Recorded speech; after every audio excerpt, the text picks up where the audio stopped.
ঈসা এবং সোহাগের প্রেম কাহিনী নিয়ে কিছু কথা।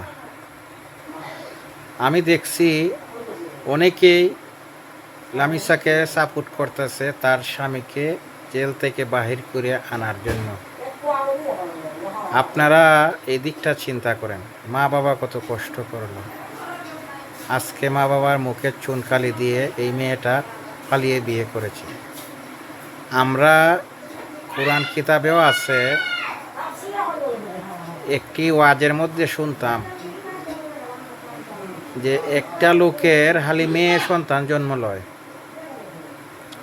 লাস্ট পর্যন্ত সে মেয়ে সন্তানটাকে বাবা নিজে মাইরে লিত। কেন খালি মেয়ে সন্তান জন্ম লয়, ছেলে সন্তান কেন জন্ম লয় না? এখন যেভাবে বাংলাদেশের মেয়েরা পালিয়ে বিয়ে করতেছে, এরার অবস্থা দেখে মেয়ে সন্তানকে আর জীবিত রাখতো না বাপেরা। এই কথাটা আমি কেন কইতেছি, নবীগঞ্জে দেখেন একটা মেয়ে পালিয়ে বিয়ে করছিল হিন্দু ফ্যামিলির, তার বাবা নিজে তারা জব করে দিছে। আরেকটা ঘটনা দেখো, একজন পুলিশে বাগাই লই গেছি গে আমরা বানিয়েছিমের ঘটনা, তারে না ভাইয়া তার বাইরে মারি লিছে। তোরা এইসব ঘটনা কেন করস? তুই পুলিশের চাকরি করস, তুই যদি প্রস্তাব দিতে তোর কাছে বিয়া দিল না দিলে এলাকায় মুরব্বী আছিল, এরার মাধ্যমে প্রস্তাব দেয়া বিয়া করলে ঠিক আছে। এখন এরার ভুলের কারণে বাই মারা গেছে, এটা কি ঠিক হয়েছে? ঠিক হয়েছে না।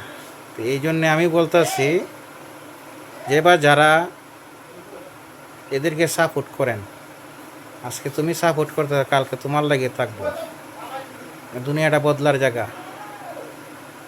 তোমার মেয়ে যদি এই ধরনের কাজ করে তোমার কাছে কেমন লাগবে?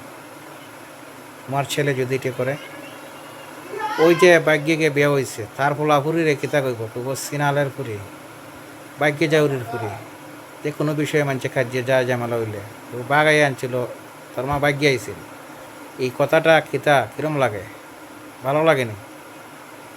যাই হোক, আমি অতখানে কইলাম।